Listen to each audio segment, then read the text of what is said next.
आज आहे गावाकडचा दुसरा दिवस. तर नमस्कार मित्रांनो, मी आहे साक्षी. मला खोल्या वगैरे पुसायच्या होत्या, तर सर्वप्रथम मी बेडरूम पुसून घेतला, त्याच्यानंतर किचन पुसला, हॉल पुसला, पोर्च पुसला. त्याच्यानंतर मग जे काही पुसलेलं फडकं होतं ना ते मस्त धुवून टाकलं आणि गेटवरती वाळायला घातलं.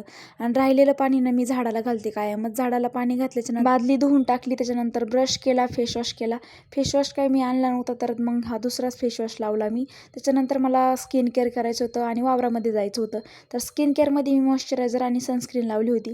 आणि मी आंघोळ काही दिवसा करत नाही. इकडं गावाकडे आले ना मी संध्याकाळचीच आंघोळ करते, कारण की दिवसभर वावरामध्ये काम करायचं असतं. मग मला आंघोळ काही सकाळची करू वाटत नाही. मग सनस्क्रीन लावल्याच्या नंतर ना मला कळालं का आज आमची गाईला वासरू झालं होतं ना, ते दूध राहिलं होतं, त्याचा मी चिक केला होता. तर मला हा चिक तर खूपच आवडतो आणि हा चिक फक्त ओम आणि मी दोघांनीच खाल्ला होता. आमच्या गाईला वासरू ना माझ्या बड्डेच्या दिवशीच झालं होतं, त्याच्यामुळे आमच्या दोघांची पण जन्म डेट सेमच होती. व्हिडिओ आवडला तर लवकरात लवकर लाईक करा, शेअर करा, सबस्क्राईब करा. बाय.